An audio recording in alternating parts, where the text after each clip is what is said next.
Buenas tardes. Estamos en la segunda lección acerca del curso Crítica del Pensamiento Trascendente con énfasis en la literatura bíblica. En el primero hemos presentado una visión de cómo puede ser el pensamiento trascendente y usamos un ejemplo religioso.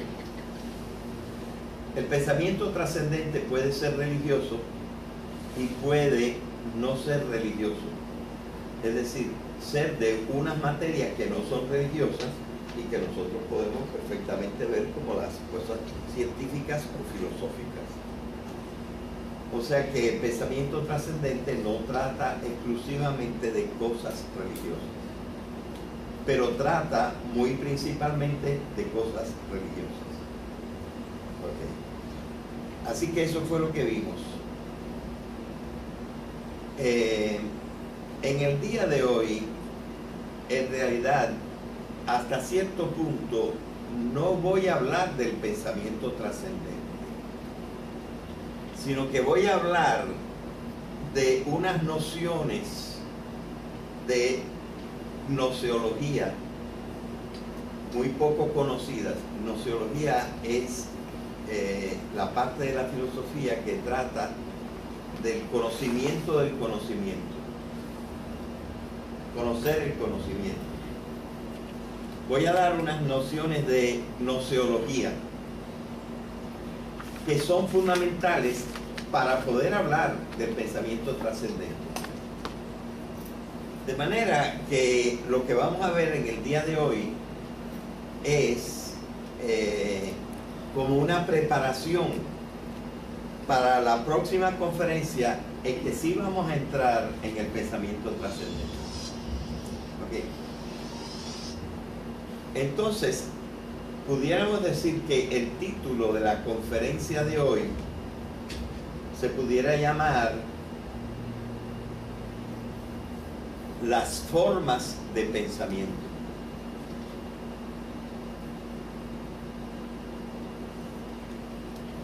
La forma en que yo presento las formas de pensamiento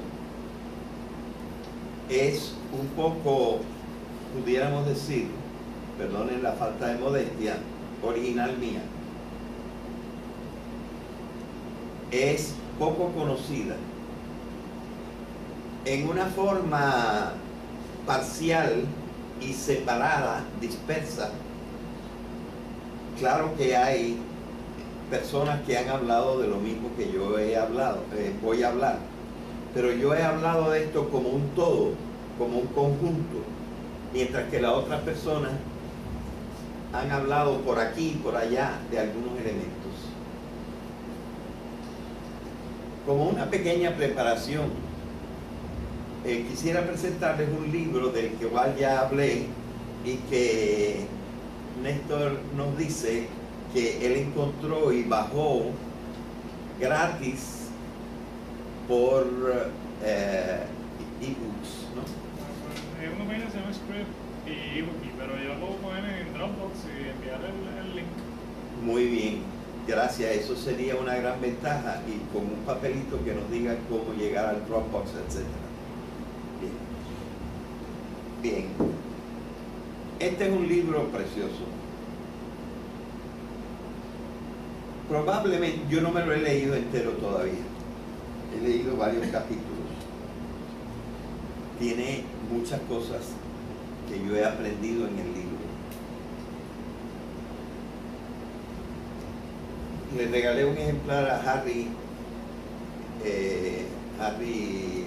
Nieves, y entonces él me buscó las conferencias por TED, de las cuales vamos a ver un pequeño pedacito.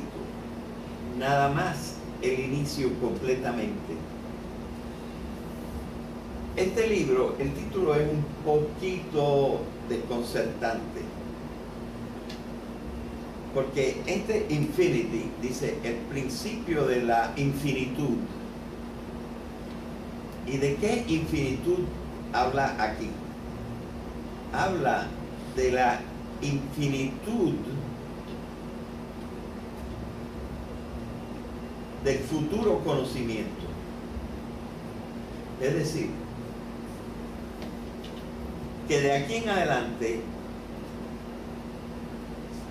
él insiste sobre todo desde el siglo XVI en adelante, pero ahora, del 2010 que él publica el libro en adelante, nosotros podemos descubrir infinitamente nuevas cosas. Es una metáfora, ¿verdad?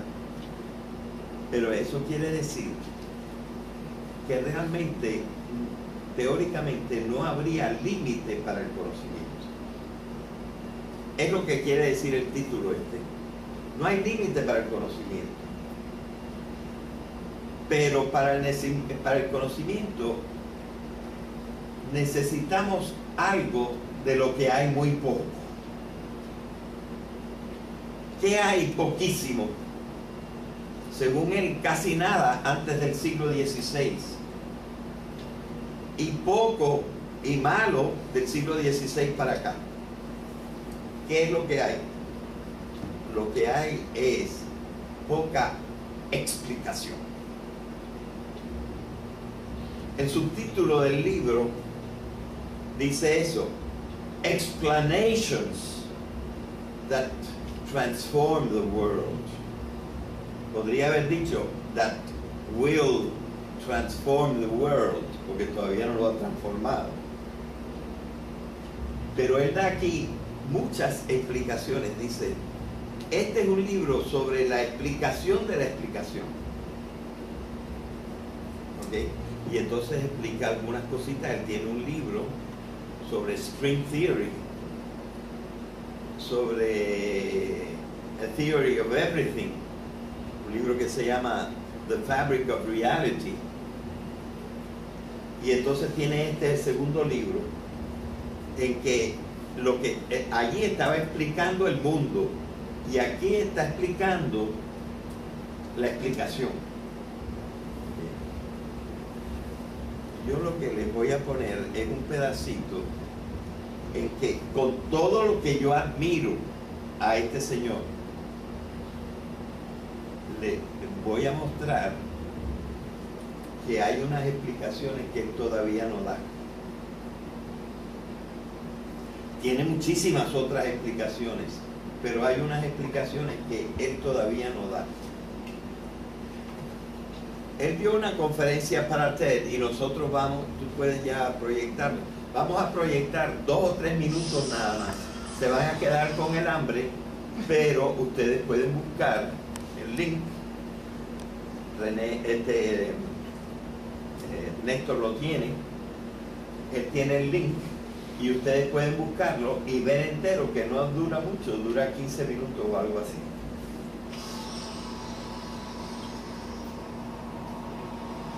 Este es Deutsch ahora. Ay, no. No puedes ponerlo más alto.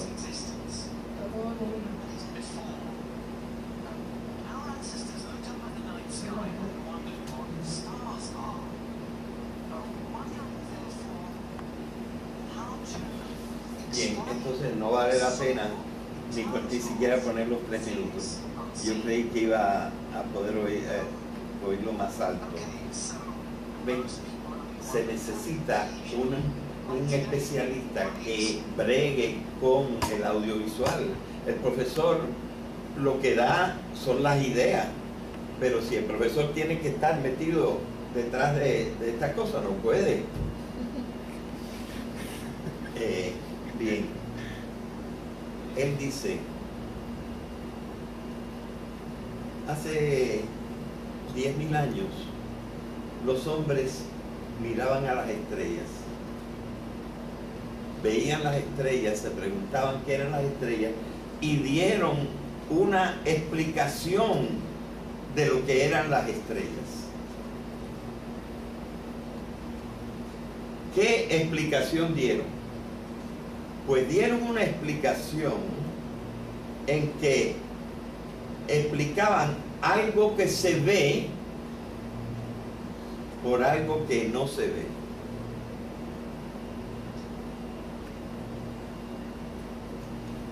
Y por ejemplo dijeron que las estrellas son ángeles de luz.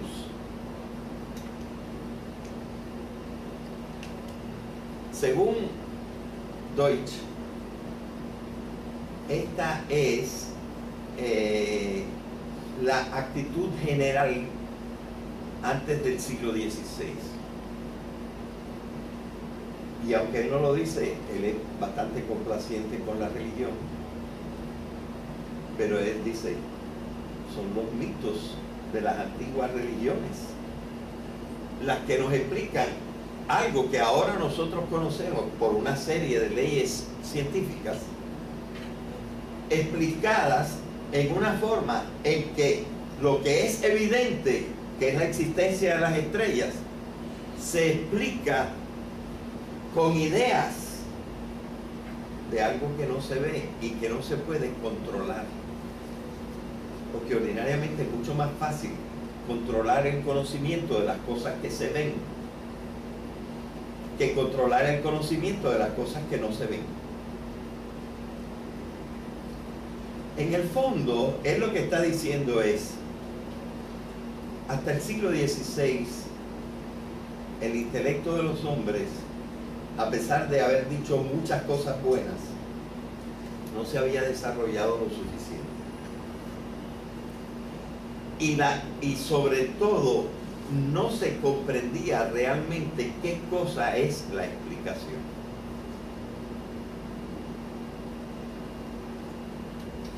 Esto es ligeramente exagerado. Lo que está diciendo Deutsch es ligeramente exagerado. Y se refiere mayormente a una de las tres formas de pensamiento de que yo voy a hablar. No a las tres. Se refiere a la última forma de pensamiento de la que vamos a hablar en el día de hoy, que es la forma que yo llamo metafórico-mítica. Sin embargo, Deutsch, en su libro, no en el video, dice también, después del siglo XVI se empezaron a dar explicaciones buenas, como las de Galileo, etc., las de Newton. Se empezaron a dar explicaciones buenas. Pero se han dado también explicaciones peores que las que se dieron antes del siglo XVI. Y ya está bueno de que la filosofía nos esté insistiendo en cosas que todos, y los filósofos primero que nadie, saben que no pueden ser verdad.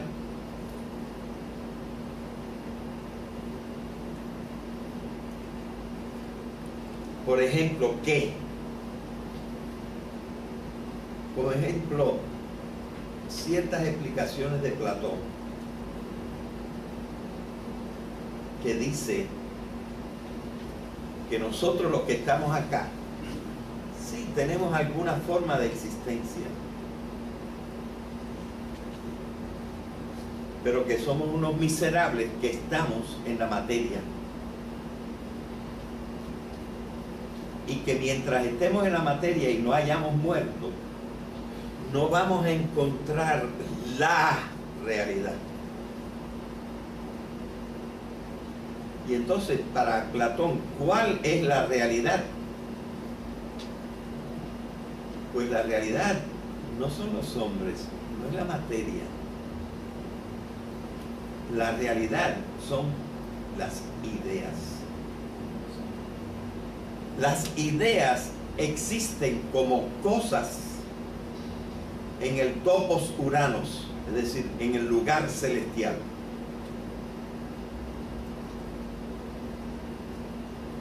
Y nosotros, cuando estemos libres del cuerpo,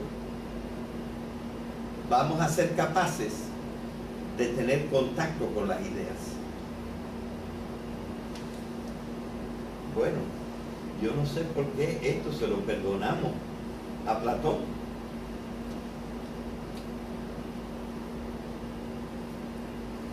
lo que dice la ciencia actual es todo, absolutamente todo lo que es un objeto está hecho o de átomos y células. Todo.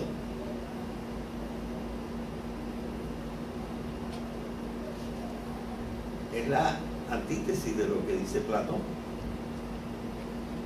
Y a Platón se lo podríamos perdonar porque Platón no oculta que él está haciendo poesía.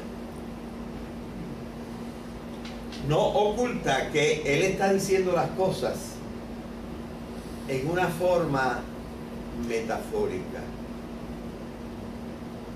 ¿Okay? Pero después del siglo XVI, y concretamente, específicamente en el siglo XIX,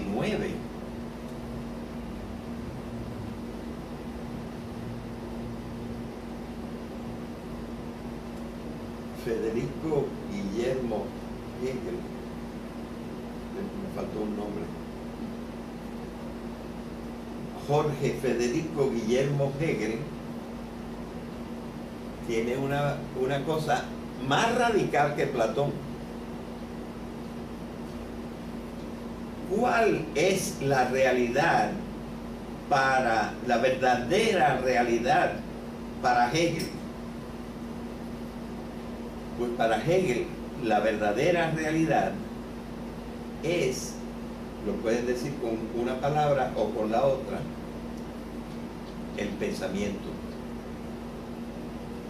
La palabra que él usa es el espíritu. ¿Y qué cosa es la historia? Pues la historia es como el espíritu que hace un viaje circular y va recogiendo todos los elementos del universo y dándoles consistencia.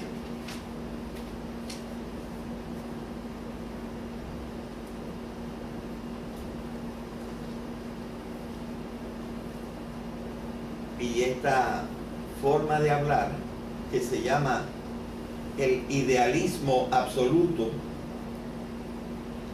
es una explicación, pero es una explicación como la que dice Deutsch, y posterior al siglo XVI.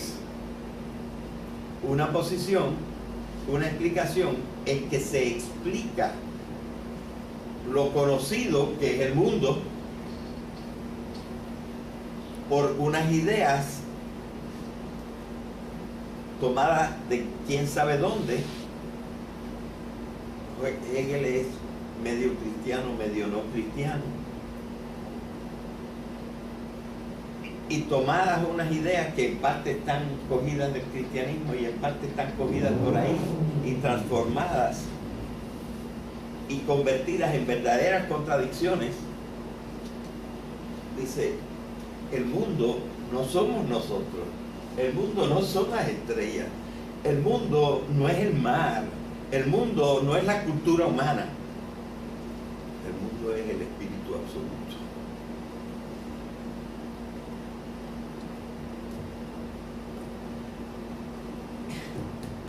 Y Deutsch señala estas cosas. Nietzsche, por el estilo.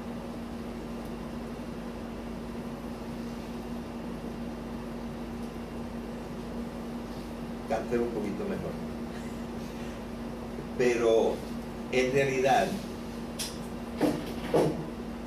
lo que nosotros podemos decir es que las explicaciones todavía no están bien hechas. Y por ejemplo, Deutsch, a pesar de que ojalá yo hubiera podido escribir este libro, que no lo puedo escribir, a pesar de lo buenísimo que es este libro, él no sabe lo que es el mito, ni entiende lo que el mito significa para el pensamiento. Entonces yo voy a tratar de dar una explicación comprensiva del pensamiento. Una explicación dividida en 4 partes.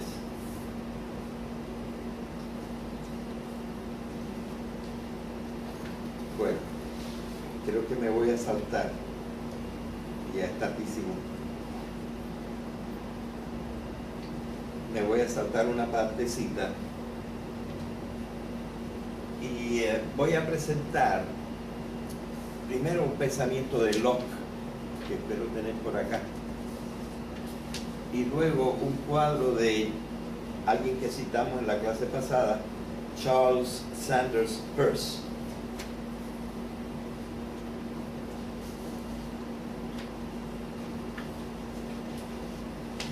Estos pedacitos están también en la página del profesor dentro de un artículo que se llama El conflicto de los saberes. Es un documento que está en el curso Crítica del Pensamiento Trascendente. Por el momento no intenten leerse el artículo entero, pero yo puse unas X rojas donde empieza un pedacito y otras X rojas donde termina el pedacito, y ese pedacito se lo voy a repartir a ustedes ahora.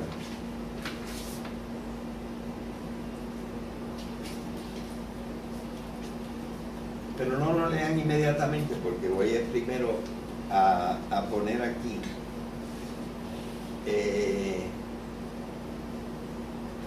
una idea de Locke sobre el pensamiento. John Locke es un pensador que fue el antecesor de David Hume y que empezó el movimiento empiricista, que hoy sabemos que tiene muchos problemas. Pero dice esto Locke. Dice que el pensamiento no es lo mismo que las palabras.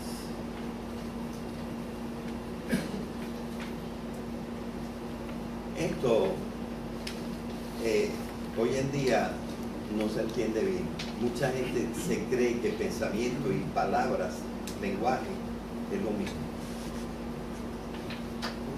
Pero John Locke reconoce que no es lo mismo pensamiento que palabra. Ok. El hecho de que las palabras, además de su función para la comunicación, es decir, cómo yo podría estar transmitiéndoles en este momento unos pensamientos si no tuviera palabras. La función que más se conoce de las palabras es la función comunicativa.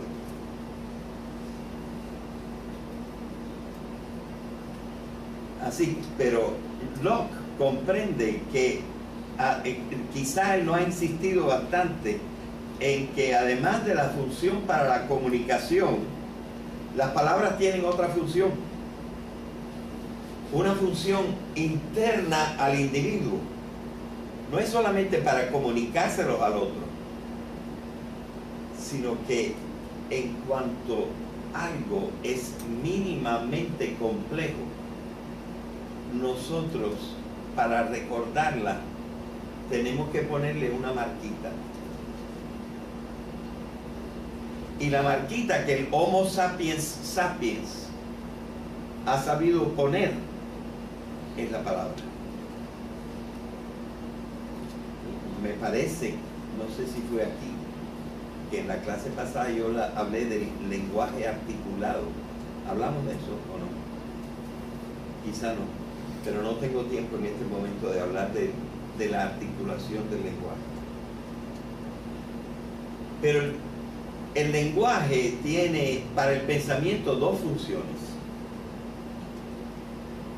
La primera es retener el pensamiento. Si nosotros no tuviéramos palabras, nuestros pensamientos volarían a los 3 o 4 segundos de haberlos fabricado.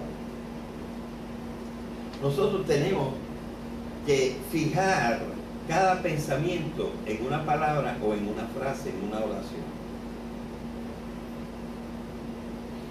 Y después esas mismas oraciones nos sirven porque los seres humanos están dotados, quizás por nacimiento, de una habilidad para el pensamiento articulado por la complejidad de su cerebro. ¿Verdad? De manera que esta es una cosa que tenemos que tener bien clara. El pensamiento casi no serviría si no tuviéramos lenguaje.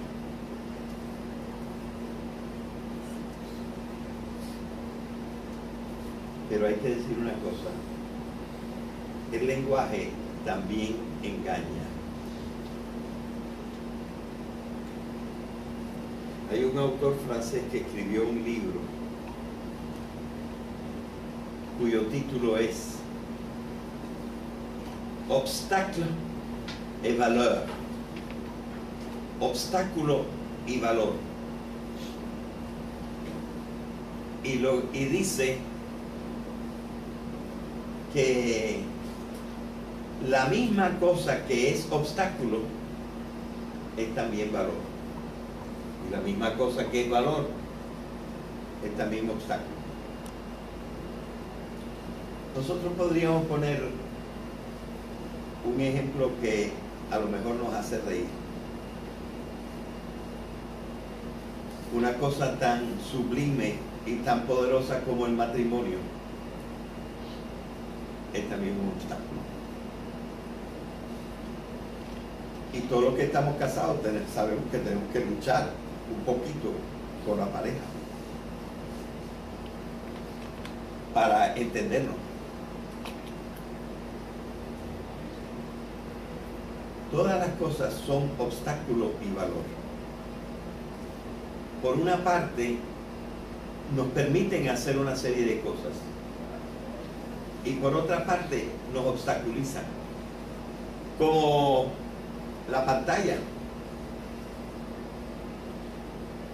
O la parte de la sombra chinesca por detrás, ¿verdad?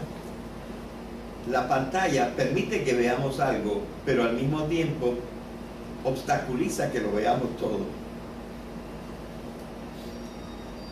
Bien. Y la palabra es un obstáculo y es un valor. Es un valor porque nos revela. Es un obstáculo porque nos oculta. Y muy poca gente está bien consciente de lo que son las palabras.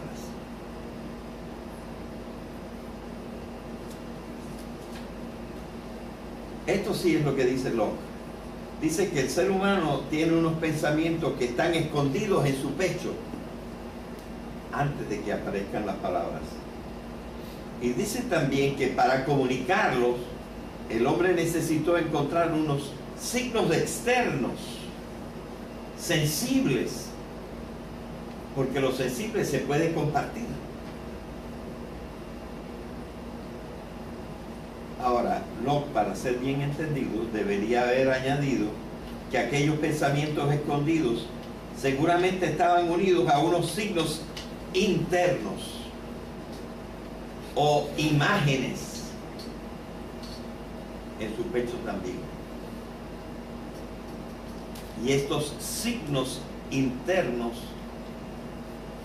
son las palabras. Él no menciona las palabras en este punto de su escrito, de donde estoy tomando esto. De todos modos, no cualquier signo es lingüístico, sino el signo articulado. No todo signo es lingüístico, sino el signo articulado es lingüístico, en sentido estricto.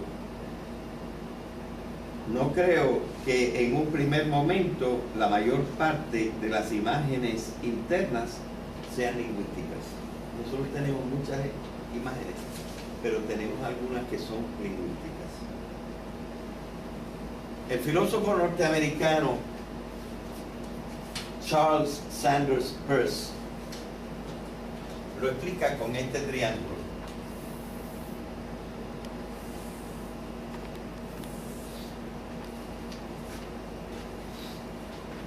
Dice que el pensamiento del hombre y las palabras tienen estos tres elementos.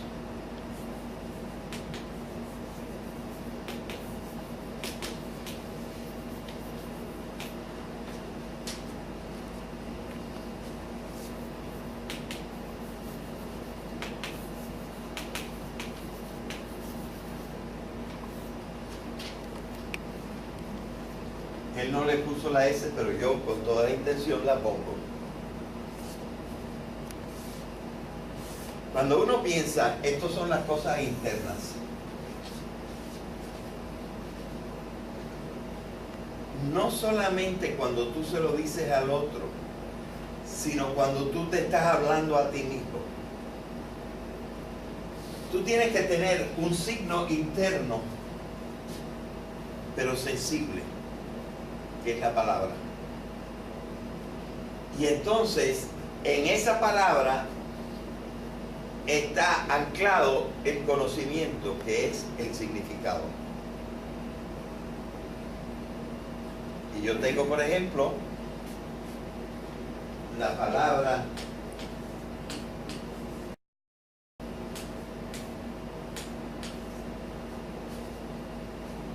y esto me hace, en mi cabeza es el mamífero canino doméstico. Es decir, unos sonidos o unas imágenes visuales, como aquí, la imagen auditiva sería perro. La imagen visual es esto que ustedes ven aquí, estas letras todas unidas. Este es el significante. Y el significado es lo que a mí se me ocurre cuando yo oigo perro. Y los significantes no son lo mismo que el significado, porque aquí otra gente lo que puede ver es esto.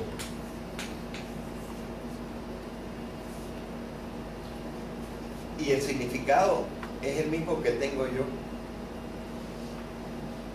Y en cada lengua pues habrá una forma diferente de decirlo. De tal manera que no es lo mismo la palabra que la idea.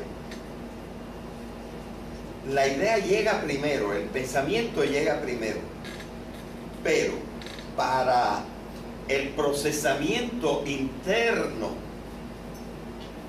y para la comunicación, para ambos se necesita la palabra. Y si no tuviéramos la palabra, se nos escapa la idea inmediatamente. Okay.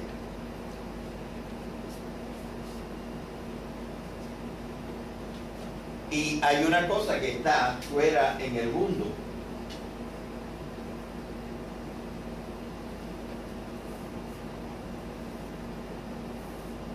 Este está fuera en el mundo.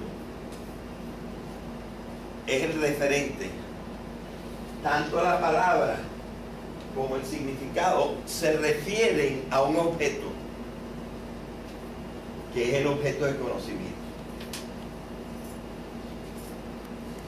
Esto está en la semiótica de Charles Sanders Peirce.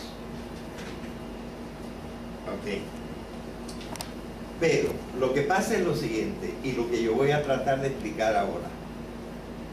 No todas las palabras tienen la misma relación con los significados. Hay 4 diferentes relaciones entre la palabra y el significado. Y les voy a decir los nombres de estas relaciones. 1. Relación unívoca. 2. relación análoga. 3, relación metafórico-mítica. 4, relación equívoca.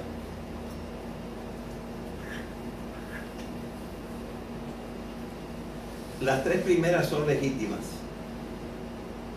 La última no transmite conocimiento, ¿cierto? ¿Cuál era la última? Equívoca. La primera, profesor. La primera, unívoca.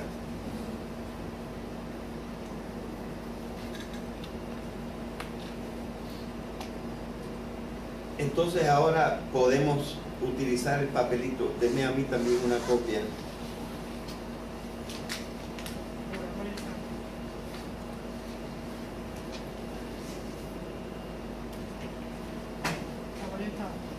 Ah, ahí está.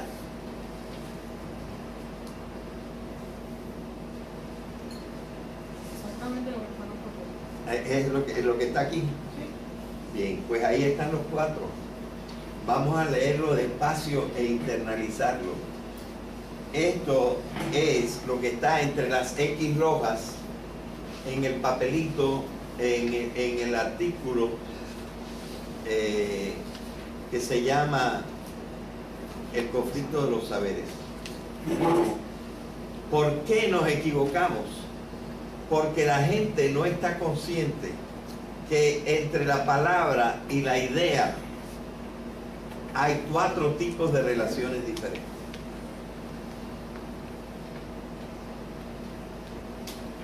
Bien, claro, esta hoja simplifica un poco, porque una cosa es el pensamiento, y el pensamiento está completo en la oración. La estructura más grande que hay en el lenguaje es la oración. Empezamos por lo que se llama phonetic features. Continuamos con los fonemas. En español, phonetic features es rasgos fonéticos, que son los elementos que construyen los fonemas. Y los fonemas son A, B, S, T, B, ¿verdad? Después de los fonemas vienen los monemas. Después de los monemas vienen los lexemas. Los lexemas se subdividen en varias partes. Después de los lexemas vienen los sintagmas. Después de los sintagmas vienen las oraciones. Y después de las oraciones no hay nada, sino repetición de oraciones. Y esta es la articulación del lenguaje. Una de las articulaciones del lenguaje. El lenguaje está articulado, y está articulado en una forma en que va de menor a mayor por todas estas cosas, ¿verdad? Pero la estructura lingüística más amplia, supuestamente, yo por poco hago la tesis en contra de esto, la tesis de lingüística, por un profesor holandés que nos venía a dar unas explicaciones que él llamaba macroestructuras, es decir, como si hubiera unas verdaderas estructuras lingüísticas más amplias que la oración. El párrafo no es más que una repetición de las estructuras de las oraciones. Cualquier texto, por redondeado que esté, está compuesto simplemente de oraciones. La oración es la más alta, la más comprensiva de las estructuras lingüísticas. Bien. Así que aquí yo no estoy hablando de oraciones, lo estoy simplificando a palabras. Pero estas palabras están en la misma relación con los pensamientos que están soportados por ellas que las oraciones. Pero primero lo vamos a explicar en la forma sencilla de las palabras. Alguien que vaya leyendo. ¿Quién puede leer el número 1? Bien. Uno puede atribuirle un nombre a una determinada cosa con la idea de tratar de discernir estrechamente su íntima naturaleza. Buenos ejemplos serían hidrógeno o bicarbonato de sodio. El primero dice expresamente, En griego. que es el elemento que genera el agua. Sí. Aunque En griego, hydor, que aquí tiene una transposición de la R, la puso antes la R, pero en griego es después. Hydor quiere decir agua, y genos quiere decir producir o productor. Así que, ¿qué cosa es el hidrógeno? ¿Qué mejor explicación que su propio nombre? Es el elemento que genera el agua.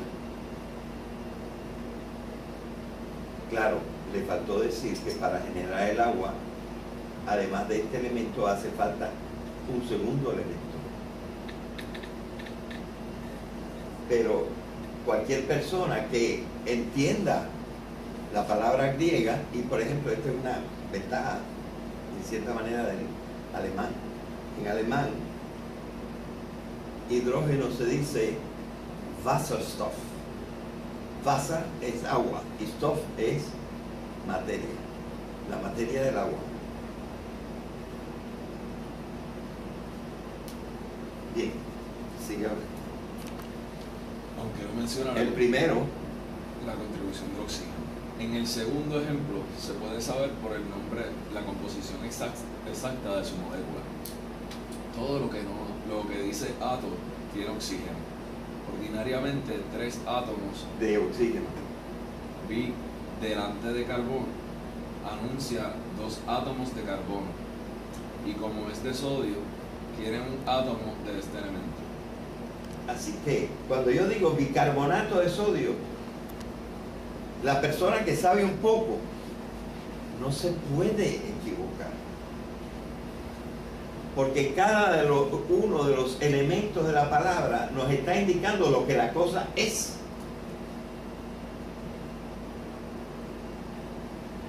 Y este es el tipo de pensamiento unívoco.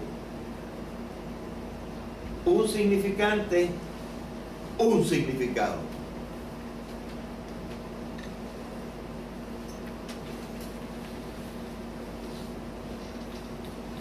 Y este es el único tipo de pensamiento que usa la ciencia.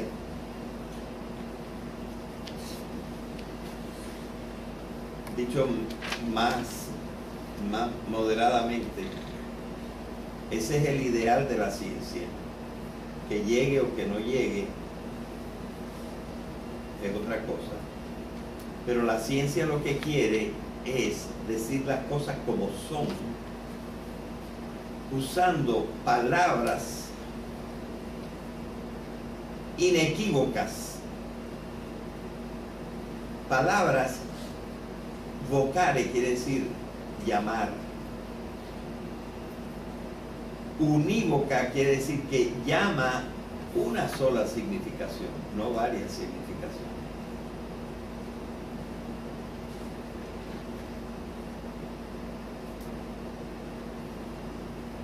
Entonces ya entienden ustedes lo que es el pensamiento unívoco, el cual es el ideal de la ciencia.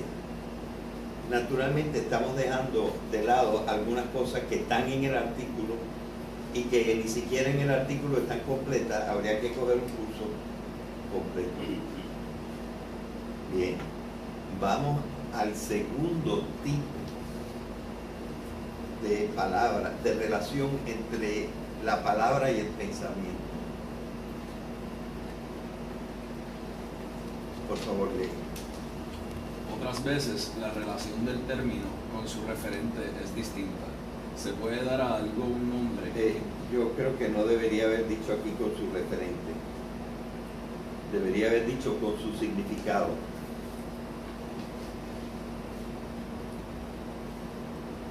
Pero también resulta que con el referente, ¿verdad? Pero lo importante es que con el significado.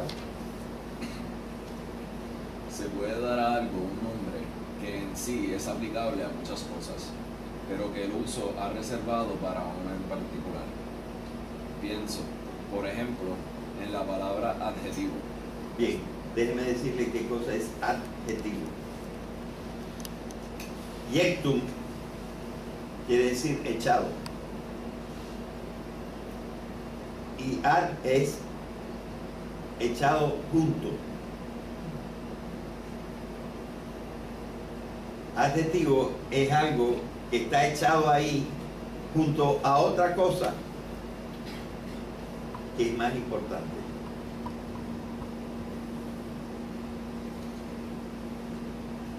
Sigue. Esta palabra en latín, adjectivus, viene de adjectus, o sea, agregado, unido o hasta empotrado. Muchas son las cosas agregadas, unidas o empotradas a otras, pero hoy llamamos adjetivo solo o principalmente a los nombres agregados a los nombres que designan sustancias, sustantivos. Ya, párate ahí para pensar. A ver si comprendieron esto. Nosotros tenemos unas palabras principales que indican sustancias. Casi, no es siempre así, pero casi, son lo que yo digo aquí sustancias, son las cosas. Un hombre es una cosa. Un pocket como este, ¿cómo se llama esto? Una carterita es una cosa. Y cada cosa es designada por un sustantivo. Pero es crema. Eso es adjetivo, es decir, agregado a la cosa. El crema no es una cosa. La cosa es la carterita. ¿Verdad? Los sustantivos son las palabras que nosotros usamos para hablar de lo que Aristóteles llamaba sustancias y que nosotros podemos llamar, yo lo llamo, componentes particulares de la realidad, que son las cosas que existen, las cosas.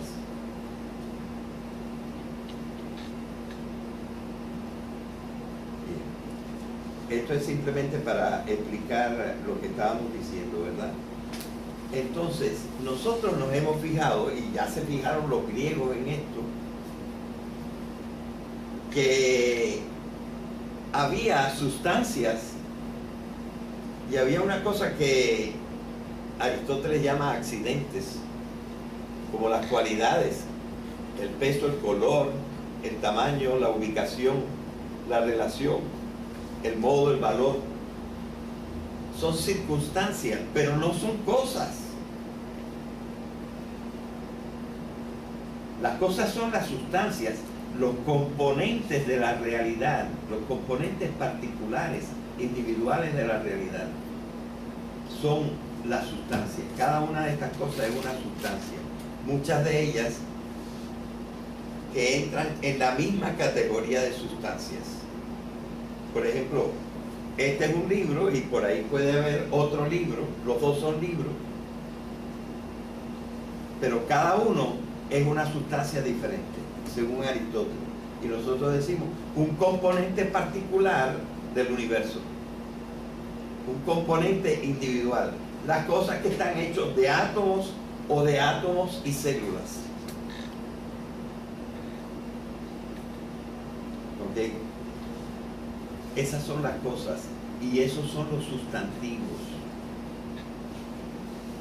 Y ahora nosotros, a unas especies de sustantivos auxiliares, sustantivos agregados, sustantivos modificadores, pues lo llamamos adjetivos, echados ahí junto a lo principal. Pero si ustedes van hasta el mismo diccionario de la Real Academia, y mejor naturalmente si consultan el Oxford English Dictionary, el adjetivo gramatical es el tercer significado de la palabra adjetivo. Van por orden de importancia. Y el primer significado de la palabra adjetivo es algo agregado. Y yo puedo, naturalmente que mucha gente no me comprendería, pero yo podría decir, fulano de tal es adjetivo al superintendente de la policía. Porque él no es el superintendente de la policía, sino alguien agregado. Entonces, una cosa que está agregada es adjetiva. Así que el verdadero significado etimológico de la palabra adjetivo quiere decir agregado. Pero ¿cuántas cosas agregadas hay? La ropa es adjetiva a nosotros, porque la ropa no es nosotros. Así que nosotros podríamos decir, la ropa es adjetiva a nosotros. De manera que la palabra adjetivo podría servir para muchas cosas. Y de hecho, en algunos ejemplos que dan los diccionarios que traen ejemplos, se da este significado. El adjetivo no es solamente gramatical. ¿Tú quieres preguntar algo? El adjetivo, sí, como dice, o sea, se le añade a lo principal. A lo principal también, que es el sustantivo. O sea, eso vendría entonces clasificándolo como algo adicional, no es lo que... No, o sea, es lo básico. Exacto, no es lo básico, pero también podría realzarlo. Claro, tiene su función. Porque no es lo mismo decir, por ejemplo, una blusa o una blusa bonita. O una blusa azul. Ya podría realzar. Podría ser, habría muchísimo, o la blusa mía. En vez de, entonces le daría más importancia. Naturalmente, tiene su significado, pero el significado es auxiliar al del sustantivo. Se refiere al sustantivo. Bueno, pero eso es para entender el adjetivo. Pero es que no, aquí yo no estoy explicando solamente para entender el adjetivo. Aquí yo lo que estoy diciendo es que la palabra adjetivo tiene un tipo de relación diferente con el pensamiento de adjetivo que la palabra hidrógeno, con el pensamiento de hidrógeno. Porque adjetivo puede querer decir muchas cosas. Y esas cosas son análogas, que quiere decir similares, parecidas. Son parecidas porque todas son auxiliares de la principal. Tanto en la gramática como cuando usamos la palabra fuera de la gramática.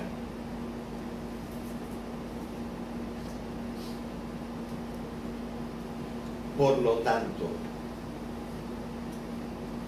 hay una relación, un segundo tipo de relación entre significante y significado,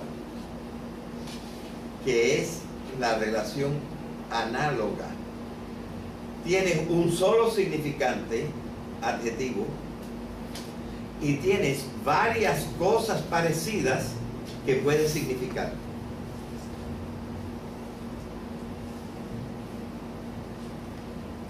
Y esta es la base del pensamiento análogo. ¿Se va entendiendo? Habíamos terminado el párrafo 2. Termínalo. Pero la idea de agregado se ha usado primigeniamente para cosas de naturaleza material, y luego por una comparación voluntariamente tipificada, estereotipada, se ha aplicado a una adjunción que no comporta relación, por ejemplo, con el espacio. Que no comporta relación con el espacio, por ejemplo. No es una comparación ocasional, sino voluntariamente construida para aludir a algo que físicamente no tiene que pensarse como verdaderamente agregado. Es agregado en un sentido, y en otro sentido no es agregado. En este caso hay pues una doble significación posible, entre las cuales hay que discernir. Tienes que pensar qué es lo que estoy queriendo decir, qué quiere decir el que me está hablando, cuál de los significados escoge el que me está hablando.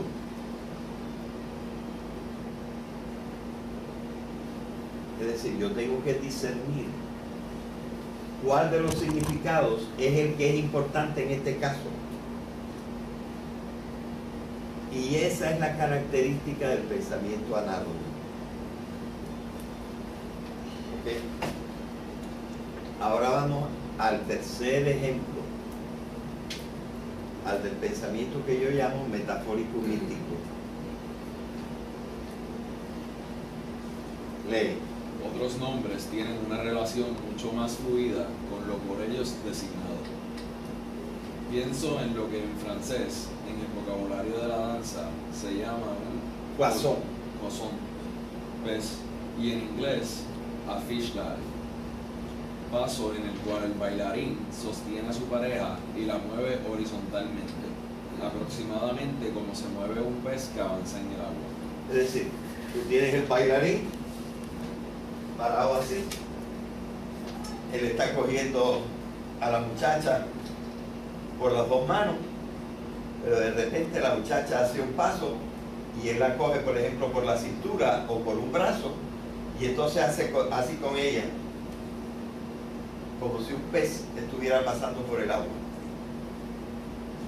Y eso en la danza se llama un poisson. Como hay el pas de deux y hay los diferentes pasos de la danza, a eso se le llama un poisson. ¿En qué se parece un pez? Que es una cosa, es una sustancia, es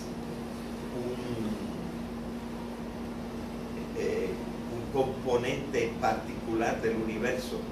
¿En qué se parece un pez a una cosa que es un movimiento?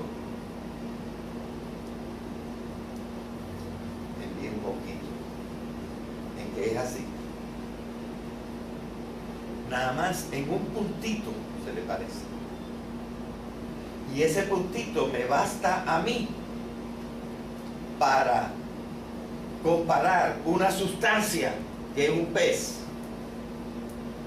con una acción en la danza. Es perfectamente una metáfora. Como cuando yo digo que el rey usa azabaches. ¿De qué estoy hablando? De los ojos. Y nada más por el color del azabache y de los ojos de ella, yo estoy usando la palabra azabache y todo el mundo comprendió que se trata de los ojos de ella. Esto es la metáfora.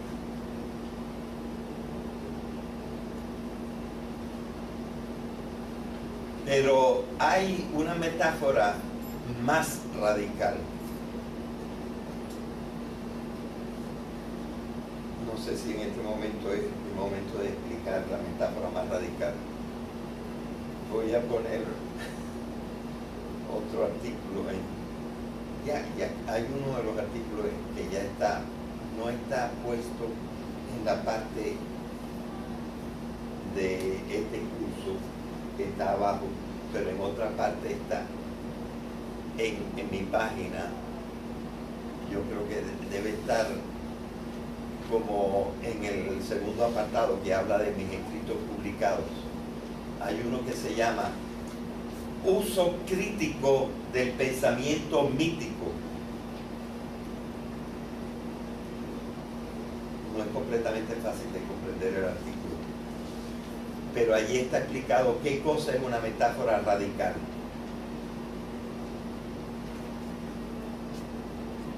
Yo creo que en algún momento de este curso yo tendré que explicar la metáfora radical, pero quizá no es este el momento para explicar la metáfora radical.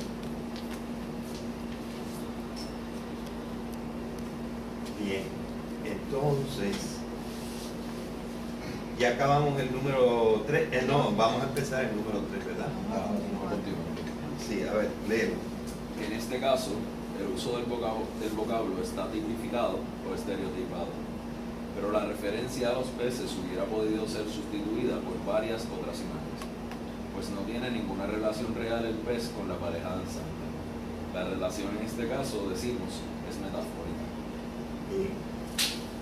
Y la metáfora radical es el mito. Pero esa diferencia creo que no la vamos a explicar en este momento.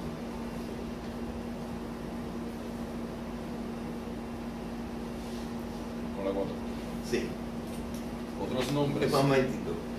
Los 3 anteriores son formas legítimas de pensar y de expresarse.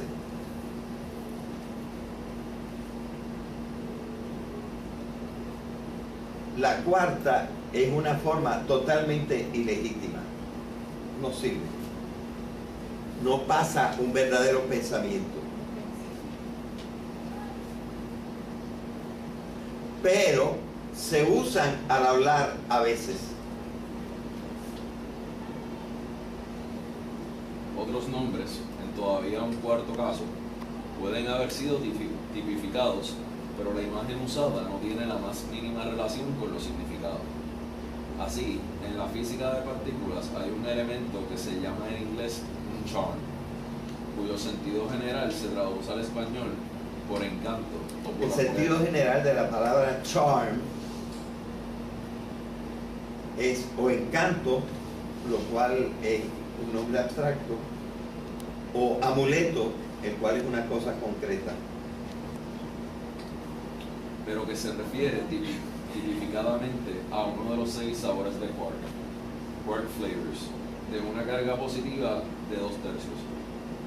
Es decir, yo no sé lo que es una carga positiva de 2/3, pero en física cuántica eso es un quark. Y uno de los quarks es un quark que se llama charm. Y escogieron una palabra porque no encontraron nada que se pareciera a un charm, a lo que ahora se llama un charm, que es un componente de un átomo. ¿Verdad? Bien. Ahora, la relación entre la palabra charm y la cosa que estamos llamando charm es nula. Es decir, no hay nada en esa cosa que tenga un elemento que sea el encanto. Es una palabra escogida en una forma completamente arbitraria. Bueno, cuando nosotros, como dice aquí, la tipificamos y la usamos para algo particular, ahora charm no quiere decir encanto ni quiere decir amuleto, y nosotros lo sabemos, pero la palabra en sí es equívoca, sobre todo para el que no sabe física cuántica y dice, ¿de qué me están hablando? De un encanto, me están hablando de un amuleto, ¿de qué me están hablando? Es un equívoco. Es decir, que X quiere decir igual, que lo mismo puede significar esto que significar aquello,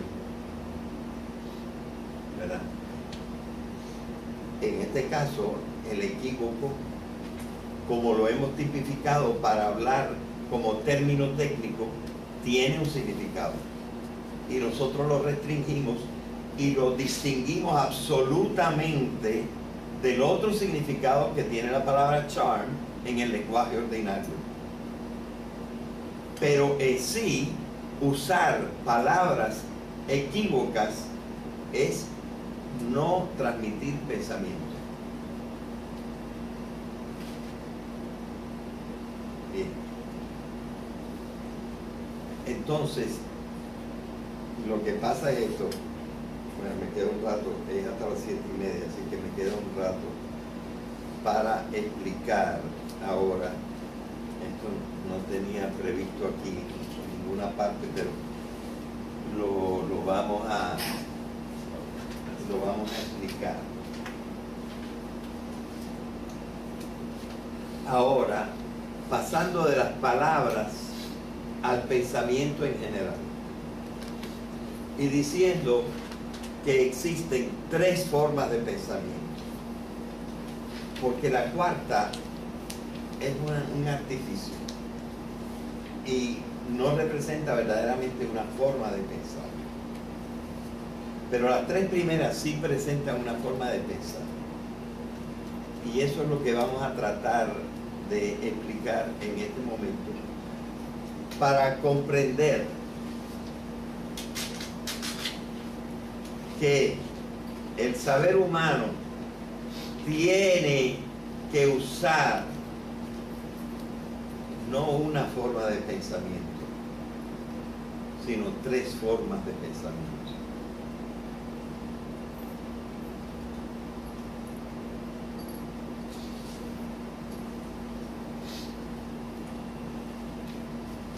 Pero oigan esto. Idealmente, la ciencia usa una sola forma de pensamiento.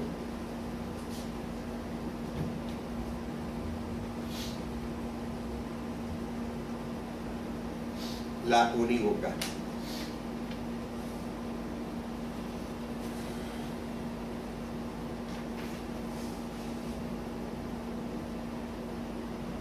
Y por tanto, la ciencia deja fuera el pensamiento trascendente. Porque el pensamiento trascendente no se puede pensar por la sola interpretación unívoca. La usa también, pero la usa en combinación con la análoga y con la metafórica.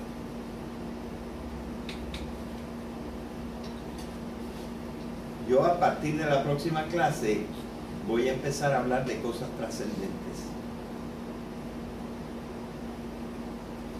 Y por lo tanto, yo voy a tener que mezclar con mucho cuidado los 3 tipos de pensamiento.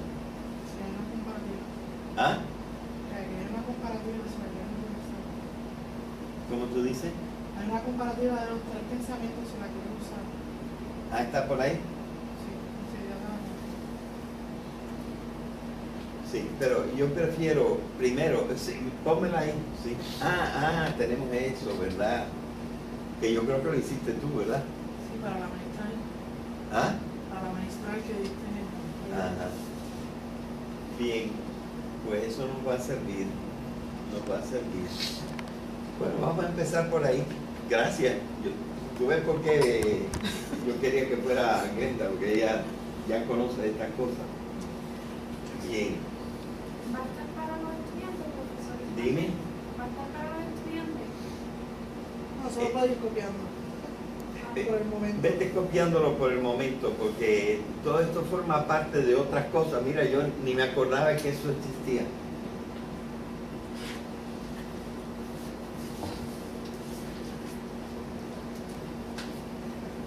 Arriba dice que el unívoco es una palabra para cada idea,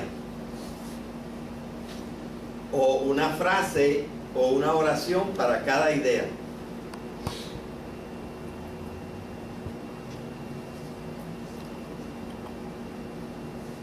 Por lo tanto, un solo sentido, ahí sentido podríamos poner, según el lenguaje de Peirce, significado.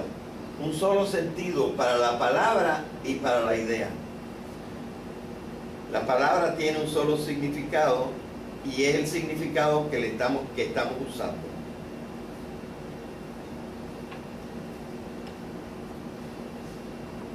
Entonces, ¿qué cosa es el pensamiento análogo?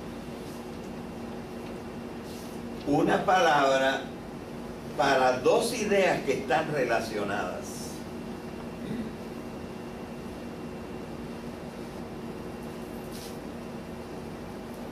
Y ahora, por ejemplo, pudiéramos usar aquí la que usa Aristóteles. Esta es una frase maravillosa, aunque medio poética. Él dice, el ser se dice de muchas maneras. Estamos hablando de Dios y decimos que es un ser. Estamos hablando de un hombre y decimos que es un ser. Estamos hablando de un pez y decimos que es un ser. Estamos hablando de una piedra y decimos que es un ser.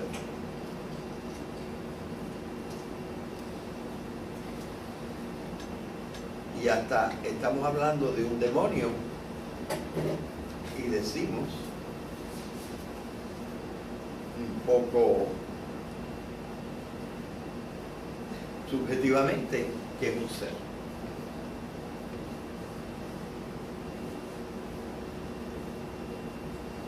Entonces, ¿qué quiere decir ser? A todas estas cosas se le puede atribuir la palabra ser. Pero no basta para comprender, para explicar.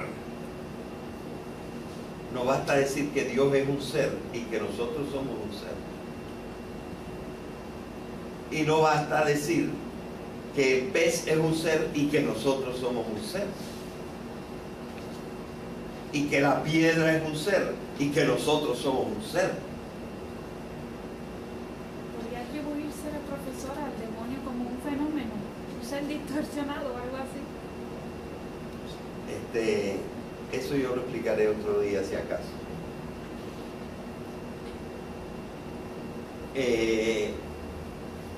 Lo que yo estoy diciendo en este momento es una palabra. Ahí dice 2 ideas, pero yo acabo de decir 7 ideas. Pueden ser relacionadas. Pero todas tienen algo en común. Y para decirlo de alguna forma que no es completamente exacta, existen. Dios existe, el hombre existe, el pez existe, la piedra existe. El agua existe. Por lo tanto, tienen cada una su derecho a llamarse ser. Pero no son lo mismo. Son análogas. Bien. Aristóteles y no Platón. Aristóteles especificó bastante bien. Yo creo que es el que mejor lo ha hecho, aunque varios medievales y algún moderno ha desarrollado la teoría y explicado lo que querían decir Aristóteles y Santo Tomás de Aquino cuando hablaban de la analogía. Porque la analogía se ha convertido en una forma estricta de hablar racionalmente, diciendo dónde están las semejanzas y dónde están las diferencias.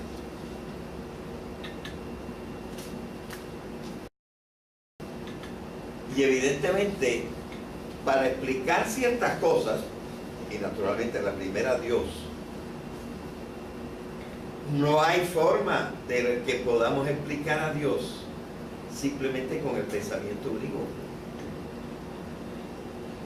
Pero ¿qué cosa es el pensamiento análogo? El pensamiento análogo no es un pensamiento unívoco aguado, es un pensamiento unívoco refinado. Y esto está explicado un poquito en el artículo que se llama El conflicto de los saberes, después del párrafo este. Está explicado. No digo que lo habré explicado perfectamente, pero hay más explicación de lo que ordinariamente la gente sabe. ¿Ok? El pensamiento análogo es importantísimo en la explicación de algo trascendente. Con el solo pensamiento unívoco no se pueden explicar relaciones trascendentes.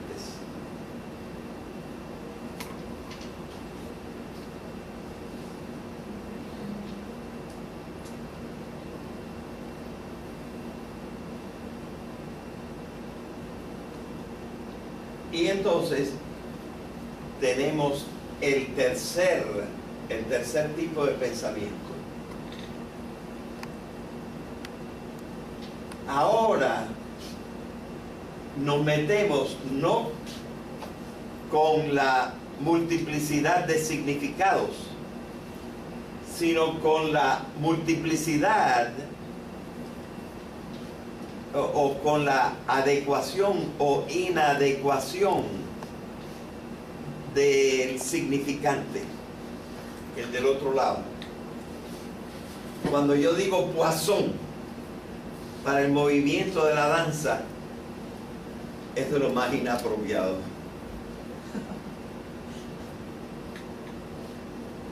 Y sin embargo lo hemos tipificado y entendemos lo que es el poisson en la danza. Se identifica rápido lo que es el poisson en la danza. Pero entonces eso tiene un efecto sobre el significado. Primero, duplica el significado, igual que en el análogo. Duplica el significado, pero no tienen el mismo referente. Eso hay que explicarlo un poquito despacio. Y es lo siguiente.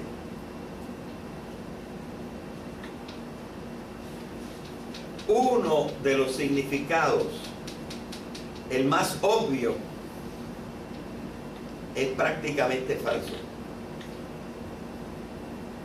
Y el significado que yo llamo oblicuo es el verdadero. Y ahora me voy a permitir usar una serie de ejemplos religiosos para que ustedes vean.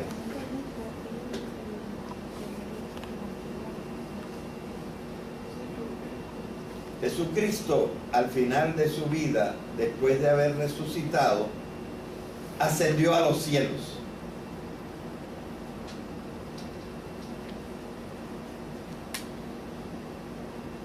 ¿Dónde está el cielo?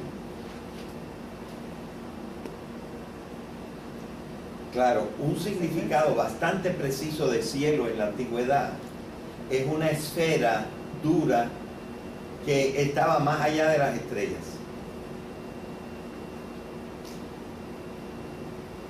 Esto lo comprendemos ahora como completamente falso. Entonces, ¿a dónde subió Jesucristo? No a lo que llamamos cielos.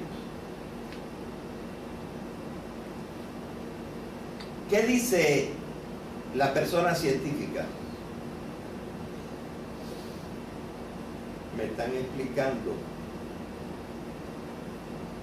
algo que supuestamente es un fenómeno curioso y anticlimático, porque realmente nadie puede subir,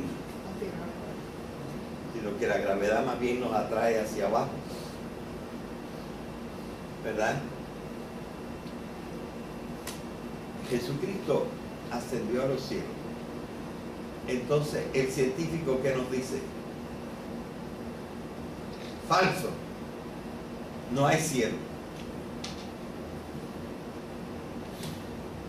Y claro, si no hay pensamiento metafórico, entonces no hay cielo. Pero si nosotros tenemos la oportunidad de sacar una idea análoga y decir cielo,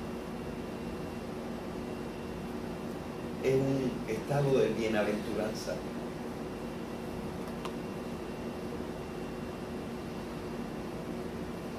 Entonces, habría un chance de explorar si es cierto o no es cierto.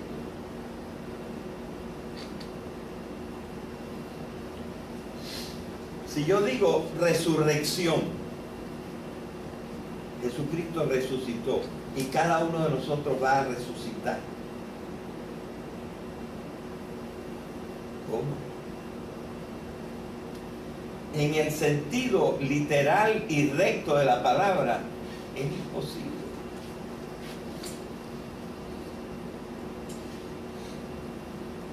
Entonces, el científico dice,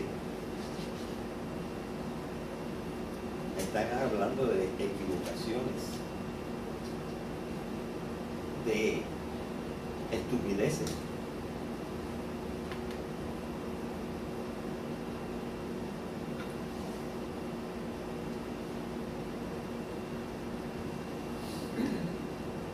Si nosotros consideramos la ciencia, no hay chance que haya resurrección en el sentido de que se reconstituyan con átomos que hubieran sido nuestros, que no hay ningún átomo en mi cuerpo que sea mío,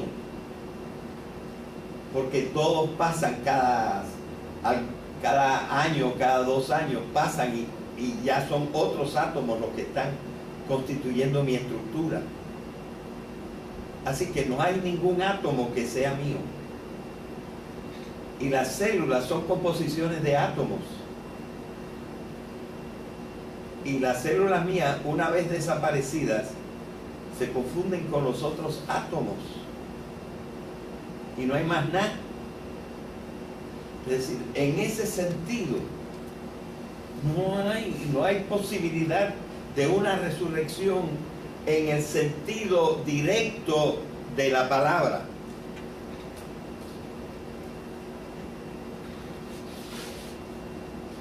Pero incluso en la misma Biblia, San Pablo tiene una palabra en que le habla a la gente a la que le ha mandado una carta, una epístola, y que están vivitos y coleando allí, oyendo ahora la carta. Y les dice San Pablo en su epístola, vosotros que estáis ahí sentados en Éfeso, ya estáis resucitados.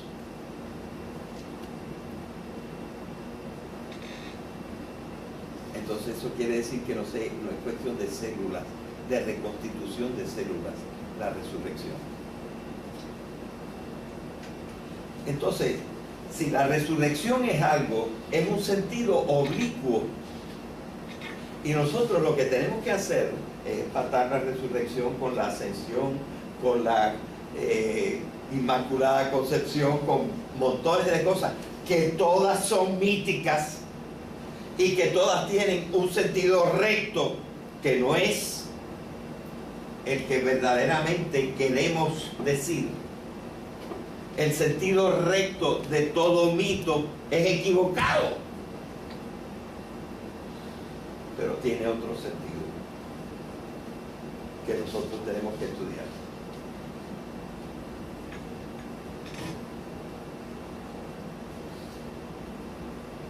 ¿Ven? De manera que lo que nosotros estamos viendo es esto que no está considerado, por ejemplo, con un libro como este, y que no está considerado por el Papa Juan Pablo II. Aquí yo tengo un documento que está también en la primera parte, entre las comunicaciones del profesor, en mi blog, en mi página del profesor. Se llama, es una alocución del Papa a la pontificia, ¿cómo se llama esto? Aquí lo dice, a los miembros de la Academia Pontificia de Ciencias. Él le está hablando a físicos nucleares, le está hablando a biólogos, le está hablando a matemáticos que forman la Academia Pontificia de Ciencias, y a esta gente le quiere explicar la evolución. Dice, los cristianos hemos tenido dificultad en comprender la evolución, y muchos dicen, no hay evolución, porque el hombre, según la Biblia, fue sacado del barro que Dios sopló con una boca que no tiene.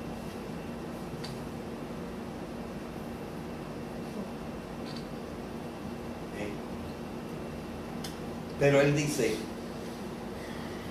yo les voy a explicar a ustedes científicos qué cosa es una hipótesis, qué cosa es la ciencia. Y les voy a decir una cosa. Nosotros, los eclesiásticos, nos hemos convencido que los científicos tenían razón. Y ya lo dijo Pío XII en los años 40. La materia de los hombres viene de una materia viva anterior. Y esta es la explicación de Darwin. Así que, por favor, deje ya de decir que la evolución no existe.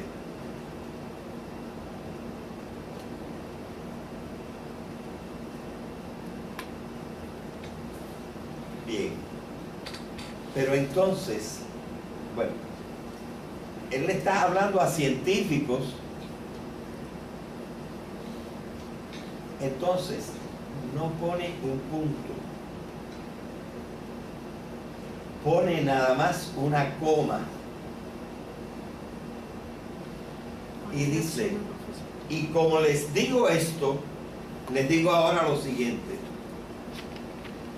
Para cada cuerpo que nace, Dios inmediatamente crea un alma eterna.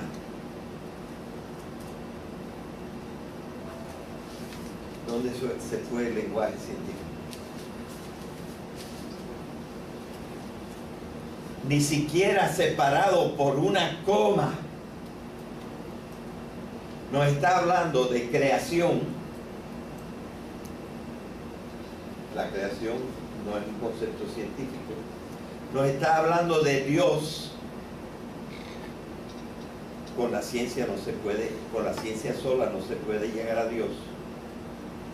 Nos está hablando de alma, y no sabemos si hay una cosa que se llama alma. Según Descartes, sí, el alma es un ser, es una res, es una cosa. Pero hemos probado que Descartes está equivocado. No digo que lo que voy a decir ahora lo he probado, pero es lo siguiente. El alma no es una cosa. El alma es más bien una función del cuerpo evolucionado. La función en que la cosa se reconoce a sí misma. Esto yo lo voy a explicar en una de las próximas lecciones. Algo más allá de la conciencia. Es la conciencia. Es el self. ¿Verdad? Es el espíritu. Pero tenemos que explicar estas cosas de otra manera. Entonces lo que yo estoy diciendo es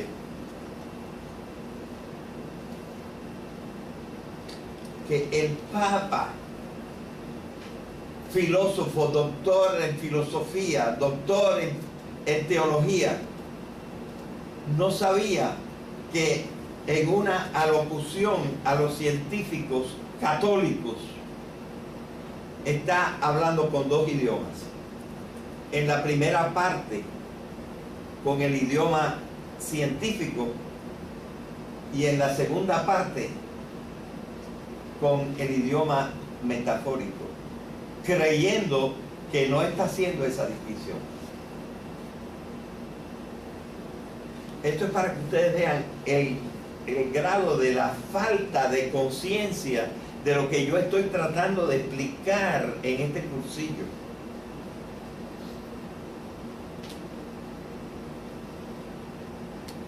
Estoy tratando de explicar que nosotros tenemos tres formas de pensamiento. Y que la forma de pensar científica, que es la mejor hasta ahora, porque es la más desarrollada, es insuficiente para comprender toda la posible realidad.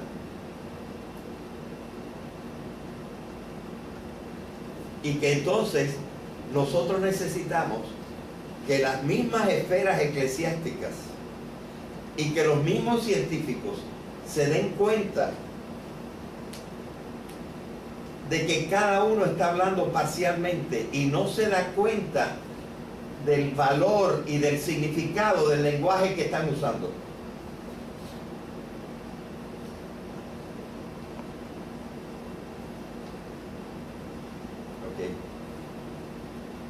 Así que yo lo que quería, en esta edición, que está también en la página del profesor, en la parte de arriba. ¿Cómo se llama? ¿Cómo se llama, profesor? Se llama El origen de la vida y la evolución y el evolucionismo. Aquí está puesto el texto completo de la alocución en 4 páginas. Pero entonces aquí, usando una técnica de Word, yo he puesto unos comentarios en que estoy diciendo, fíjense que el Papa no se da cuenta de qué tipo de lenguaje está usando.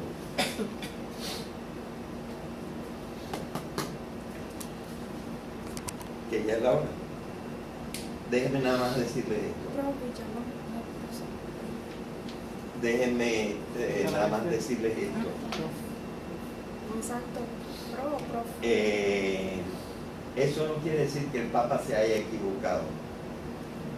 Cada parte leída por su cuenta, una con el lenguaje científico y sabiendo que estamos hablando del lenguaje científico, eso es verdad. Y la otra parte, si la leemos con el pensamiento, con el verdadero pensamiento metafórico mítico, también es verdad. Yo puedo decir que Dios creó el alma, pero sé que no estoy usando lenguaje científico y que si lo interpreto con lenguaje científico es falso,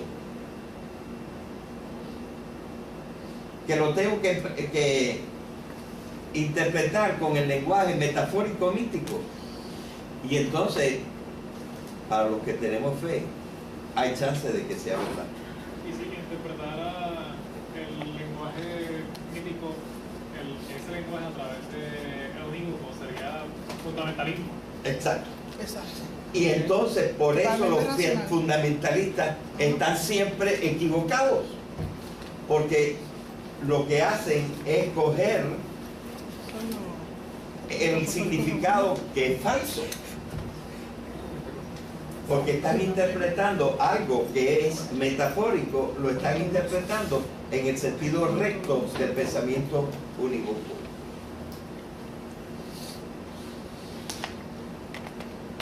¿Ven por qué era necesario explicar estos tipos de pensamientos a fin de poder después hablar de la trascendencia? Bien, ¿hay alguna pregunta o algo? Ok, a los que les interese, en la parte de arriba les puse la dirección para que pueda ver el video. El título de la conferencia, ¿no? Del video, Sí. de David Hughes. Y abajo pues les repetí lo de la página del profesor. Ah, muy bien. Lo pueden copiar si no lo tenían.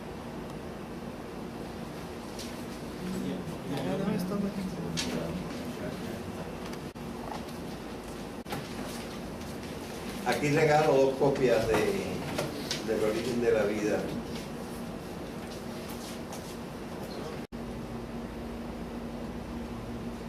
¿Qué explicación dieron? Pues dieron una explicación en que explicaban algo que se ve por algo que no se ve.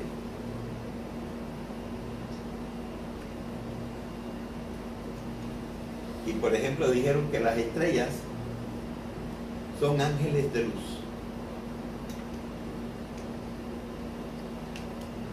Según Deutsch, esta es la actitud general antes del siglo XVI. Y aunque él no lo dice, él es bastante complaciente con la religión. Pero él dice, son los mitos de las antiguas religiones las que nos explican algo que ahora nosotros conocemos por una serie de leyes científicas, explicadas en una forma en que lo que es evidente, que es la existencia de las estrellas, se explica con ideas de algo que no se ve y que no se puede controlar. Porque ordinariamente es mucho más fácil controlar el conocimiento de las cosas que se ven que controlar el conocimiento de las cosas que no se ven. En el fondo, él lo que está diciendo es, hasta el siglo XVI, el intelecto de los hombres, a pesar de haber dicho muchas cosas buenas, no se había desarrollado lo suficiente. Y sobre todo, no se comprendía realmente qué cosa es la explicación.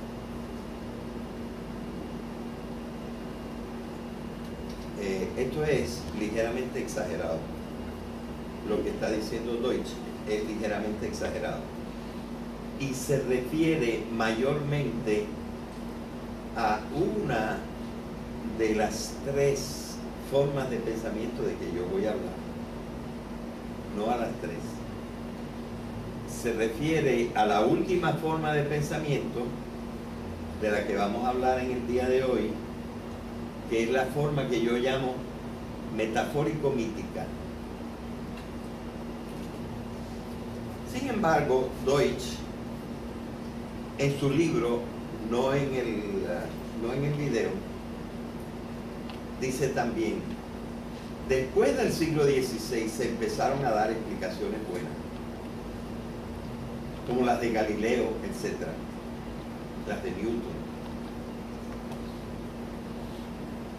Se empezaron a dar explicaciones buenas. Pero se han dado también explicaciones peores que las que se dieron antes del siglo XVI. Y ya está bueno de que la filosofía nos esté insistiendo en cosas que todos, y los filósofos primero que nadie, saben que no pueden ser verdad.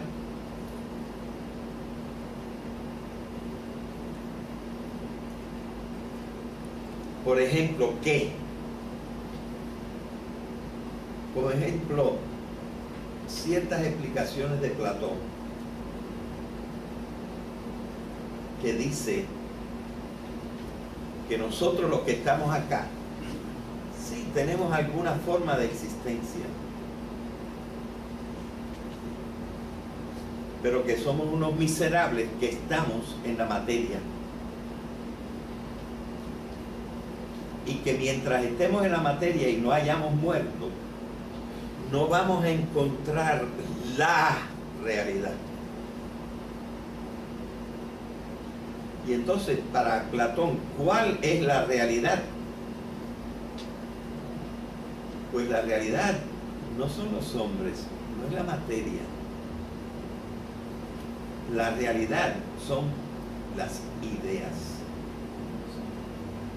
Las ideas existen como cosas en el topos uranos, es decir, en el lugar celestial.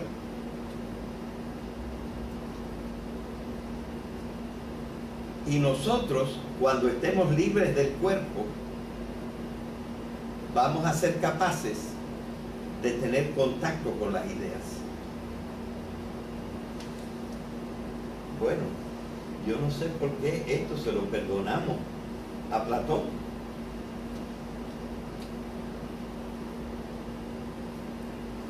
Lo que dice la ciencia actual es todo, absolutamente todo lo que es un objeto está hecho o de átomos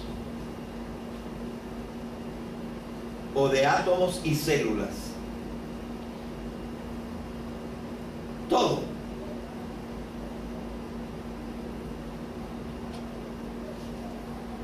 Es la antítesis de lo que dice Platón. Y a Platón se lo podríamos perdonar porque Platón no oculta que él está haciendo poesía. No oculta que él está diciendo las cosas en una forma metafórica. ¿Okay? Pero después del siglo XVI, y concretamente, específicamente en el siglo XIX, un todo, como un conjunto, mientras que las otras personas han hablado por aquí y por allá de algunos elementos. Como una pequeña preparación, quisiera presentarles un libro del que igual ya hablé y que Néstor nos dice que él encontró y bajó gratis por ebooks, ¿no? Hay una página que se llama Script y eBookie, pero yo lo puedo poner en Dropbox y enviar el link. Muy bien, gracias. Eso sería una gran ventaja, y con un papelito que nos diga cómo llegar al Dropbox, etc. Bien.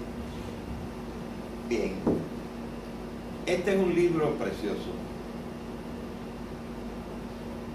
Probablemente, yo no me lo he leído entero todavía.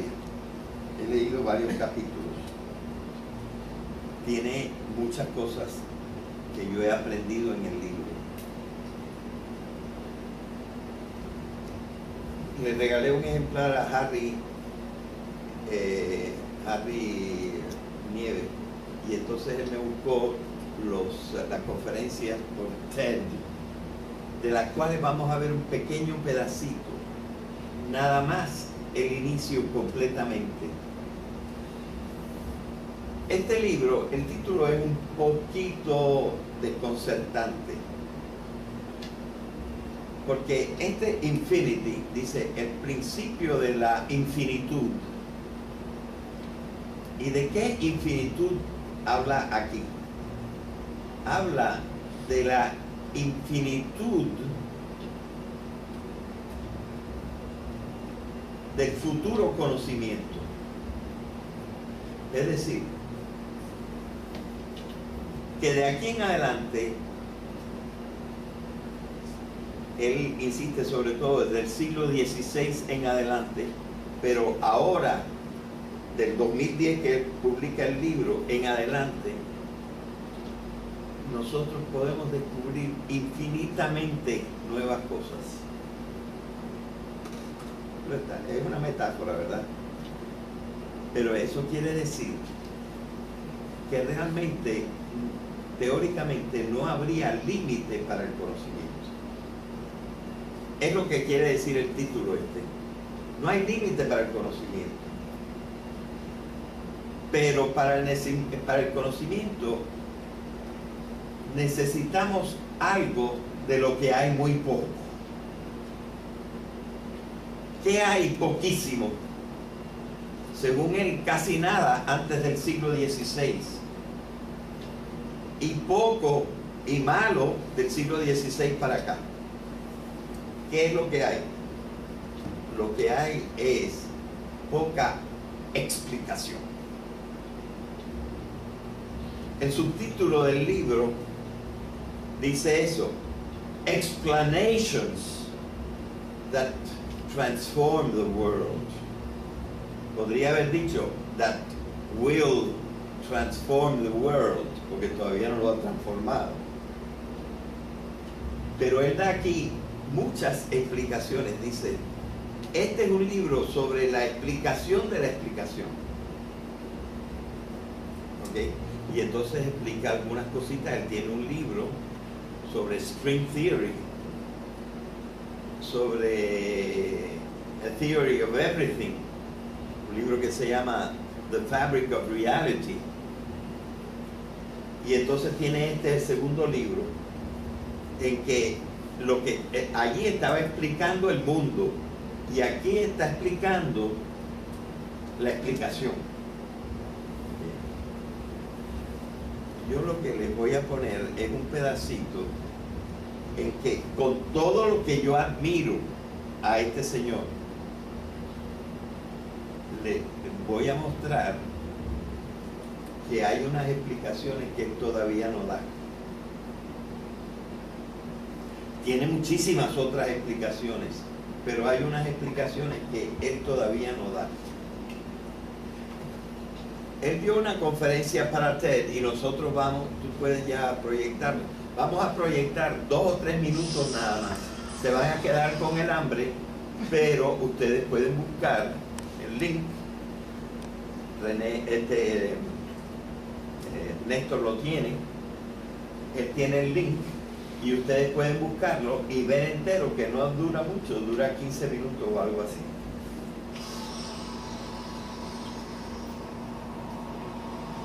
Este es Deutsch ahora. Ay, no. No puedes ponerlo más alto.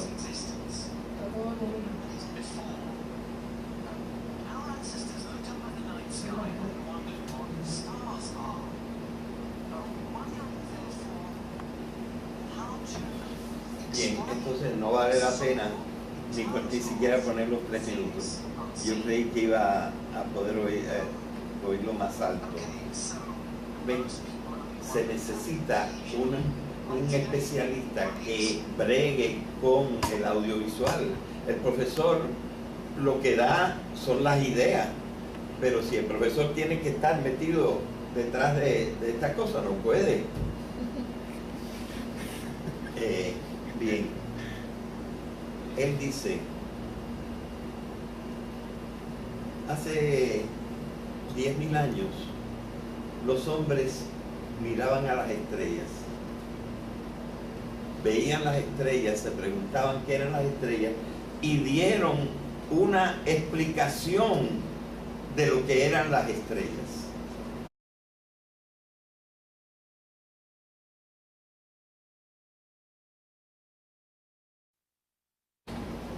Buenas tardes, estamos en la segunda lección acerca del curso Crítica del Pensamiento Trascendente, con énfasis en la literatura bíblica.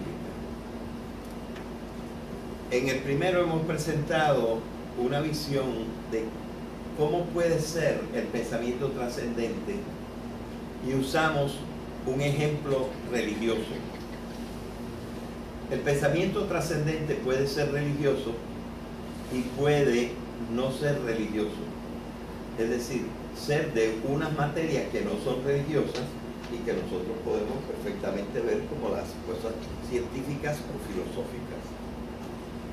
O sea que el pensamiento trascendente no trata exclusivamente de cosas religiosas, pero trata muy principalmente de cosas religiosas. Okay. Así que eso fue lo que vimos. En el día de hoy, en realidad, hasta cierto punto, no voy a hablar del pensamiento trascendente, sino que voy a hablar de unas nociones de gnoseología muy poco conocidas. Gnoseología es la parte de la filosofía que trata del conocimiento del conocimiento. Conocer el conocimiento. Voy a dar unas nociones de gnoseología que son fundamentales para poder hablar del pensamiento trascendente. De manera que lo que vamos a ver en el día de hoy es como una preparación para la próxima conferencia en que sí vamos a entrar en el pensamiento trascendente. Okay. Entonces, pudiéramos decir que el título de la conferencia de hoy se pudiera llamar Las formas de pensamiento.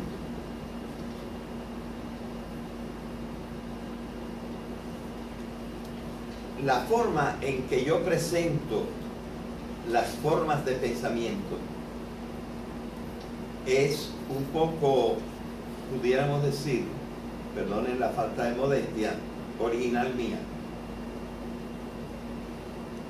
Es poco conocida. En una forma parcial y separada, dispersa, claro que hay personas que han hablado de lo mismo que yo he hablado, voy a hablar, pero yo he hablado de esto como